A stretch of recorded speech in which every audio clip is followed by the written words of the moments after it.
खबर शेयर कंदासी करमपुर मां करमपुर भरसा पुलिस पारां 6 महीना अग अगवा थियल ट्रक ड्राइवर के मुबैना मुकाबले बाद बासियाब करण जी दावा की हुई है।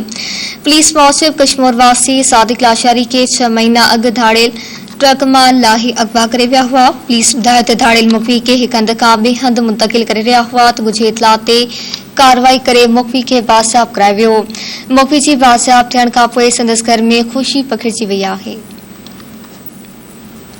करमपुर मां खबर सां शेयर कई पिया। करमपुर भरसा पुलिस पारां 6 महीना अग अगवा थियल ट्रक ड्राइवर के मुबैना मुकाबले बाद बासियाब करण जी दावा की हुई है। पुलिस मौजिब कश्मीर वासी सादिक लाशारी के 6 महीना अग धाड़िल ट्रक मां लाही अगवा करे विया हुआ। पुलिस ॿुधायो त धाड़िल मुखी के हिक हंध खां ॿिए हंध मुंतकिल करे रहिया हुआ त ॻुझे इतला ते कार्रवाई करे मुखी के बासियाब करायो आहे।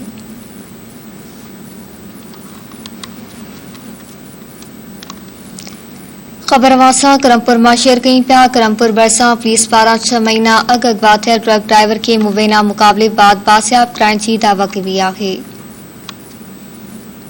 पुलिस मौजिब कश्मीर वासी सादिक लाशारी के 6 महीना अग धाड़िल ट्रक मां लाहे अगवा करे विया हुआ।